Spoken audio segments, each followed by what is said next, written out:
Salam sejahtera untuk kita semua. Pelajaran Sekolah Sabat dengan tema utama Istirahat dalam Kristus. Pelajaran ke-11, Merindukan lebih banyak.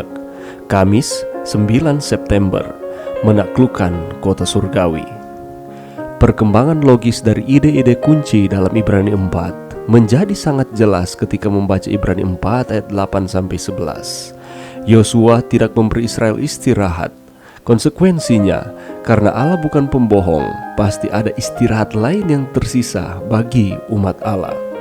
Kelompok ini bukan hanya terdiri dari orang-orang percaya Yahudi, itu mencakup semua orang yang telah menerima Yesus sebagai juru selamat pribadi mereka. Bacalah Galatia 3 ayat 26-29 dan catatan karakteristik dari umat perjanjian Allah pasca salib. Apakah artinya bahwa tidak ada orang Yahudi atau orang Yunani, tidak ada hamba atau orang merdeka, tidak ada laki-laki atau perempuan dalam konteks yang Paulus tuliskan? Kadang-kadang Ibrani 4 telah digunakan untuk menekankan pemeliharaan hari Sabat hari ke-7, sementara yang lain telah menggunakannya untuk menentang keabsahan dan perhentian Sabat ini, mengingat fakta bahwa ada istirahat atau akhir zaman yang lain. Tidak ada informasi yang mencerminkan ayat Alkitab dengan baik.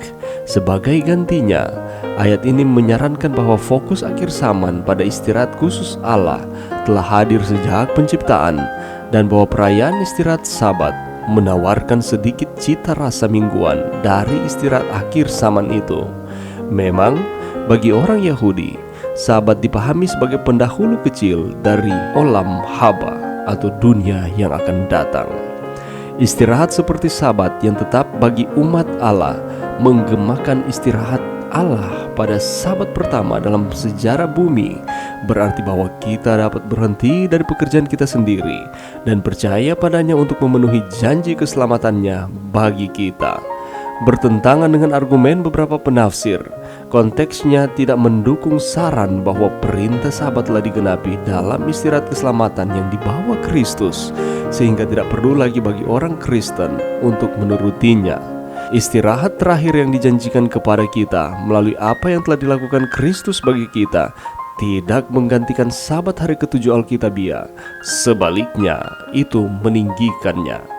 Di dunia yang sangat menghargai orang-orang yang sukses atas usaha sendiri, kerja keras, dan orang yang rajin dan giat, istirahat di dalam Yesus dan percaya bahwa kasih karunia-Nya cukup untuk menyelamatkan dan mengubah kita, benar-benar berlawanan dengan budaya.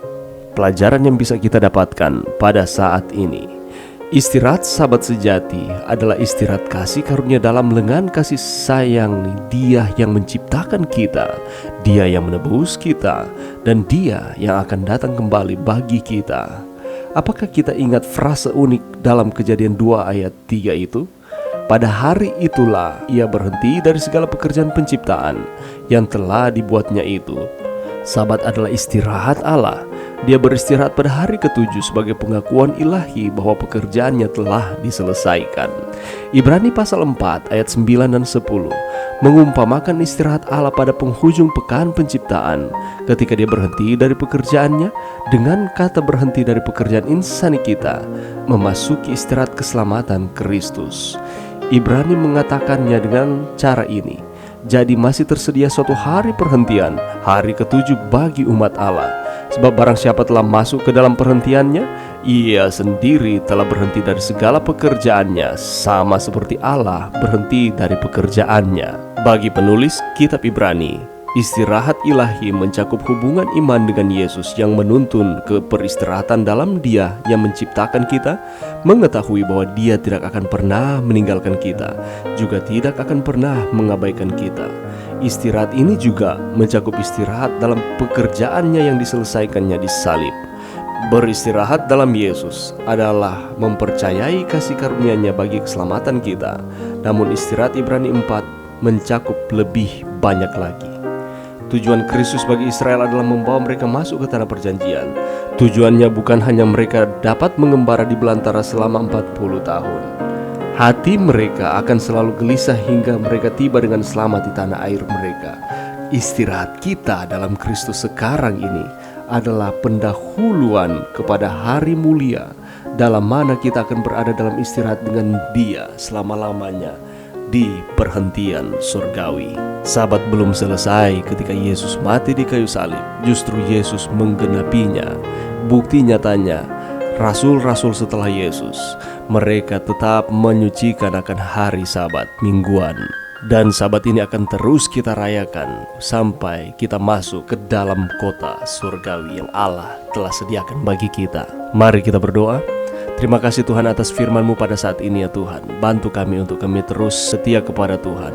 Dengan salah satunya kami dapat menyucikan akan hari Sabat Tuhan, mempersiapkan diri kami untuk kami dapat menyucikan Sabat bersama-sama dengan Tuhan ketika Tuhan datang menjemput kami masuk ke dalam kota surgawi. Ini doa kami di dalam nama Yesus. Amin.